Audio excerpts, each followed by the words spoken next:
What's going on, world? That's Vital Podcast episode 10. Yeah. Yo, so I was having a conversation with a friend of mine the other day.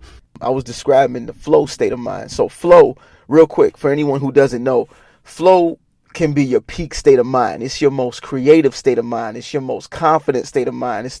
It's the state of mind where you just feel you could feel the most alive for some. I mean, I guess feelings are subjective, so I can't speak on behalf of everyone. But for me, I feel the most alive in a state of flow. That's that Bradley Cooper and Limitless state of mind where you just like that is legit. Your thoughts are centered. Your thoughts are clear. So yeah, me and my boy was having a conversation. I was telling him, I'm like, yo, whenever I'm driving in the morning, I want to start my day off in my highest, for real though, and like in that peak state of mind, like where I'm my happiest, where I feel the most inspired, because how I start my day is how the flow of my day is gonna go. So like I said last week, I always start the day off with the run, with the 5 mile, or it might be the 3 mile, and then we'll go to the basketball court or something, you know, or work out, whatever it is. But it's every single day, getting up 4:30. That's the start of my day. And then, matter of fact, let me just quickly take you through the run through of my morning after me and my boys run, because I didn't talk about this last week, but this, you know, kind of ties into how I get into my flow state, because I'm figuring this thing out. Yo, that flow state, like, it's funny because my boy was like, I want to figure out how to be in that state of mind all the time. And I'm like, yo, me too. Like I said before, that can be for some your most creative state. For me, it is. That's my most creative, my most innovative, my most structured, my most thoughts are centered, what was I going to say? Like confident. And it's like, I know whatever I put out in this state of mind, oh, it's going to be a hit. When you do stuff, you should do it in your peak state of mind with your best energy, because that's what's going to produce the best results. And I'm talking about stuff you love doing. I'm talking about like stuff you're passionate about, stuff that you just really want to get better at. So like right now, I done got into a flow state speaking. But that's the morning vibe. The only issue that I'm having that I've been having for the longest with getting into a flow state is that it always comes at the most inopportune times. Like, it can never come when I'm sitting at home with a pencil and pad trying to write ideas, or it doesn't seem to ever come. I mean, this is the first time it's happening while I'm actually speaking on the mic, because it never seems to come when I sit down to speak on the mic.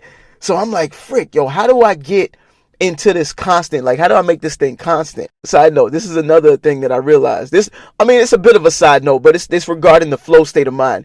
A lot of the greats, people that, you know, the Jim Rohns, the Earl Nightingales, the Eric Thomas, Les Browns, like Tony Robbins, a lot of these greats, they all say the same thing. They say, you know, when you get these great ideas, immediately write them down. My phone is so full of notes right now that I have to pay for 2 terabytes of Google storage in order to store all my stuff. Like, I'm having to pay that annual, you know, Google fee for storage. So between that and voice recorded memory or voice memos, like, my joint is full. And the thing that sucks is, like I said, a lot of times I get in a flow state. Majority of the time is when I'm driving, or it's at the most inopportune times. I don't know. I guess I'm learning now that I got to accept creativity when it comes, because creativity, it's going to come when it's going to come. I'll be like, damn, yo, why creativity got to come now? Like, I'm not trying to go out and record nothing right now. I'm not trying to take out a pen and a pencil right now. Like, this ain't, you know, could it come at any other time? But anyhow, what I realize is that, I don't know if anyone's ever heard that metaphor of the lion and the gazelle. So it's been said that every day in the jungle, there's a lion that wakes up, all right? And this lion has this thought process in its mind that, yo, in order to survive, I got to catch a meal today. I got to catch a meal today. And in order to be able to catch a meal, I got to be able to outrun the slowest gazelle. And every day in that same jungle, there's a gazelle that wakes up knowing that in order to survive today and not be lunch, I got to be able to outrun the slowest gazelle. So the gazelle, I realize in my life, is the random and sometimes cathartic moments of creativity. Man, it comes at the most inopportune times, and it's like, yo, if you really want to chase your dream, if you really want what you said you want, you got to be willing to get up and chase that thing. You know what I'm saying? And you got to be willing to chase it when it's there. Like the lion doesn't get to decide when the gazelle is going to be running by. The lion has to catch the gazelle once the gazelle comes. Yo, real talk, that's vital. Write that ish down. Stop playing. I'm like, sheesh, man. I'm like, all right, yo. So I like that's a discipline that I'm having to put into practice this year, is that when opportunity comes, you got to take it. You got to seize that moment. You got to seize that opportunity. You don't know if and when you're going to get another one. So for me, it's like, yo, I got to seize this thing now, yo. It's like Eminem said in that 8 Mile song, lose yourself. You know, you only get one shot. Don't miss your chance to blow. Anyhow, circling back to flow, according to some studies, as humans, we only use 10% of our brains on average, because you got different people going to different levels. We don't know what 10% it is we're using, and we don't know as much as we believe we do know. And that's just the truth of it. I don't remember who said it, but I heard this quote that said, have a mind that's open to everything but attached to nothing, because no one knows enough to be a pessimist. All right, yo, so flow, just to kind of circle back. And I got to be honest, it's an exercise in discipline sometimes for me to stay on track. But yeah, a flow state of mind, this is a real thing. This is a positive psychological concept that is completely backed by science. It's a mental state, yo. It's a mental state that you just kind of slide into it when you're performing an activity. I don't know that it's necessarily when I'm laser focused on the activity I'm performing, or maybe the activity that I'm performing is so easy that it becomes second nature in a sense. So I don't know, it's weird, yo, because it just happens, yo. Like it's happened before when I'm in the gym. I don't know. I know one thing about it though. I think it requires truth. Like whatever it is I'm doing, I'm being completely honest about that thing. I'm not cutting any corners whatsoever when I'm doing that thing. And I think that's what helps me to enter that state. So I guess I would say to anyone who was interested, who wanted to get into that state of flow, like you gotta first enjoy what it is you're doing. Whatever it is you're doing in the moment. You might have entered a state of flow before, right? It probably happened while doing something that you were fully involved in, you were fully focused on, and you were fully enjoying.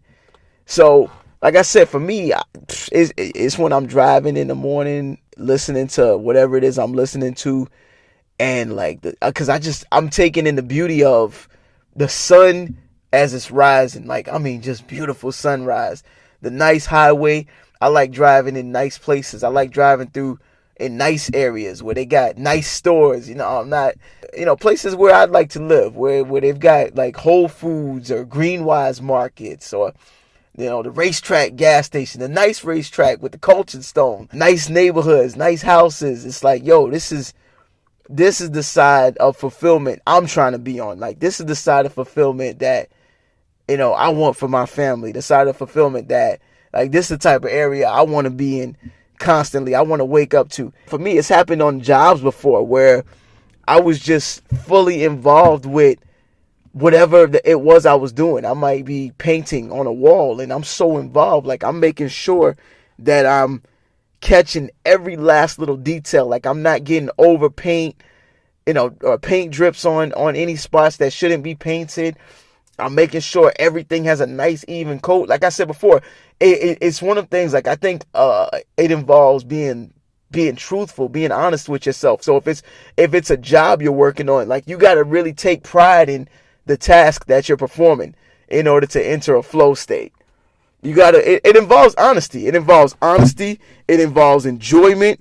It involves focus, and it involves full involvement with whatever it is that you're doing. And when you get into that state of mind, like, how you know you're there, how you know you're in flow, it's almost as if space and time just fade away. Like, you're just fully in that moment, like, and just enjoying every bit of that moment. I remember one time I entered a state of flow when I was doing a job. I was listening to music.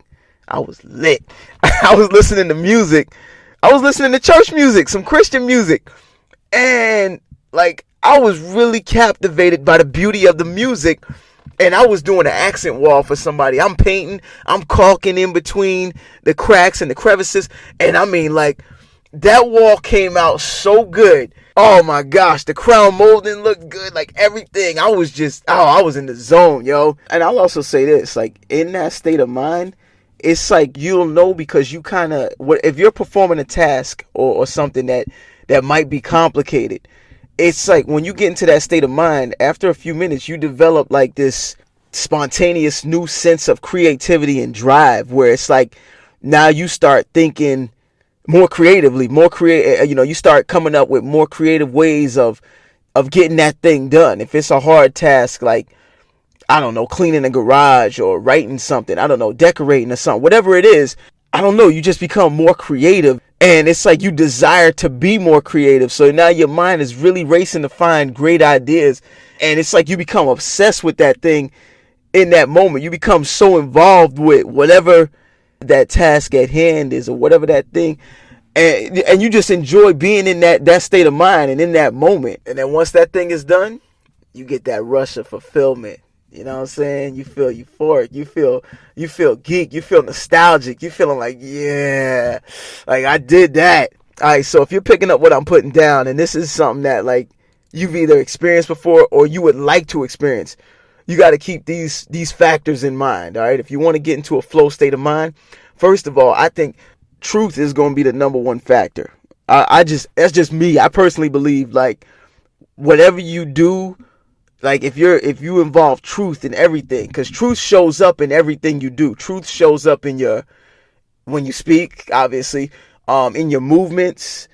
You know, if you're, I know I always use working out as an example, but that's because that's one of those areas where I see people not always being 100% honest with themselves. Like I've worked out with people and I'm showing them the movements like, yo, take your time, do it like this. And they just throwing the weight, or half doing some funky fricked up looking reps. And it's like, yo, there's no way you can think you're going to have a nice looking body with them fricked up looking reps. Like I had a friend like that, man. He doing some routine, messed up his traps, People for some reason they want to cut corners when it comes to working out. How you do anything is how you do everything. So, you want to see how honest of a person you are. Go in the gym, see how you work out. All right. And don't use the excuse, oh, I'm not an athlete, I'm not a body. No, look at the person. There's YouTube, like there's so many resources you can look at to see, okay, it's because here's the thing. When somebody's nice with something. Like anybody could recognize when somebody is doing something well. You know what I'm saying? Even if it's something you don't do. My son's friend came over and spent the night the other night. He was showing us some of his martial arts moves. And I'm like, yo, you nice with it. Like, I can tell by his movements, he knows what he's doing. You know what I mean? And now, that's not to say he's the greatest at it, but by his form and everything, I could tell, oh, he actually learned this. He took his time and learned how to do this. I mean, it looks professional to me. I'm not skilled in that particular art, so it looked professional to me. You know what I mean? So when somebody's doing something and it looks like, okay, that's what I should be doing. Like your spirit, your mind, mentally, your intuition tells you, yo, that's the way, that's the standard, that's the way things should be done. Anyhow, yeah, to enter into flow, you gotta first be honest. My belief, you gotta be honest. But you gotta be willing, you gotta have a willingness to be honest with yourself. You gotta be involved in an activity with a goal. Like I said, I go into a flow state when I'm driving in the morning, taking my kids to school. Shoot, even when I'm running, I've gone into a flow state of running before. Because there's a goal. The goal is I'm trying to reach 1 mile in 8 minutes or whatever. Or I'm trying to reach 5 miles. You know what I'm saying? We're just trying to get through this 5 miles. So we're not going to stop until we hit 5 miles.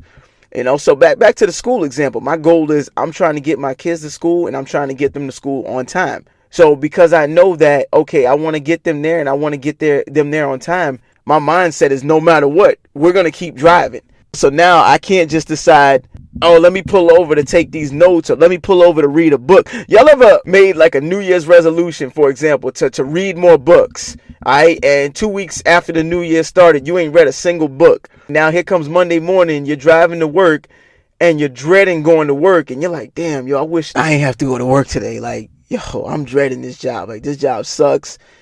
Like, man, if I could just be at home right now, I would read that book. I'd read me a book. Like, you start, the other disciplines start to look real good when you're locked into something that you're forced to do that you really don't want to do. And that's not to say that for me, I really don't want to drive in the morning to take my kids to school. But I've been in that state of mind before where it's like there's something that I don't want to do. So now something that I told myself I was going to do, but still haven't started to do, starts to look real good in comparison to that thing that I don't want to do. And I'm like, yeah, yo, if I was home right now, I'd read a book. If I was home right now, I'd freaking clean the garage. I'd do this, I'd do that. And I know good and well if I was at home. So yeah, circling back.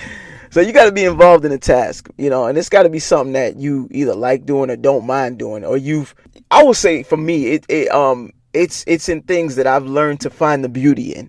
I don't really like that I drive an hour every day to take my kids to school, but I found the beauty in it, and I'm doing that by choice because the school that my wife and I, we wanted them in a specific school.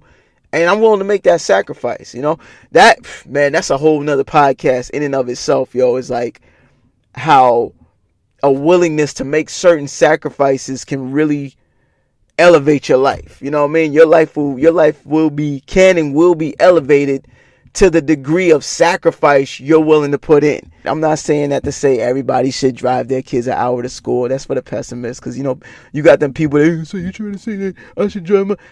Like, I can't stand people like that, and I always, for some reason, when I speak, I always hear the voices of those type of people in my head.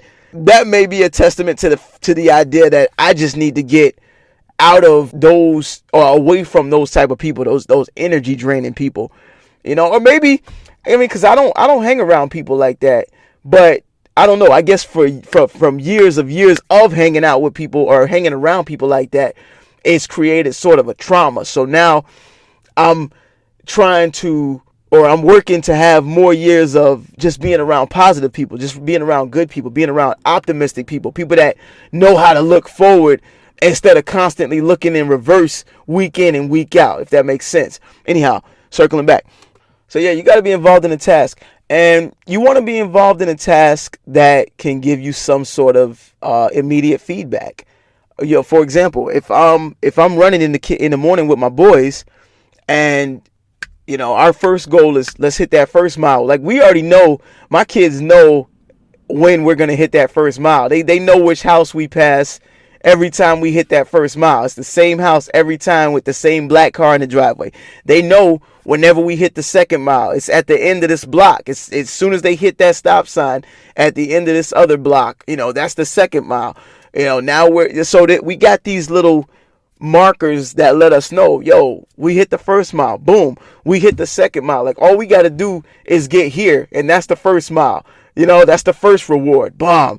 That's the first immediate feedback. Is that okay, we hit that first mile and we did it in 8 minutes or 12 minutes. You know what I mean? All right, we got feedback though. You know what I'm saying? So if we hit it in 8, great. If we hit it in 12, we could do better next time, but it's all right. We're going to still keep on moving. Now it's time to hit the second mile.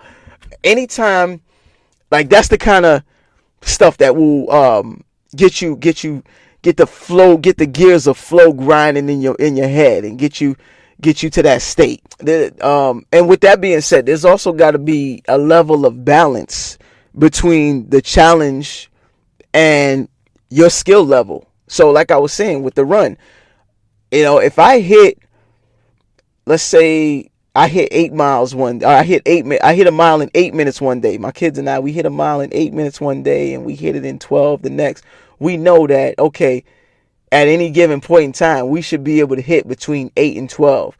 If we want to crank it up and try and do 7 minutes, we can crank it up and do 7 minutes, you know what I mean? And then we know, okay, somewhere that we know that, okay, between 7 and 12 miles, like every day, that's the goal, no matter what, but it's healthy. It's a healthy goal. We're not pushing ourselves too hard to the point of exhaustion, and we're not underachieving to the point of setback. And damn, that's a whole nother podcast. Yo, I'm gonna get at y'all next week.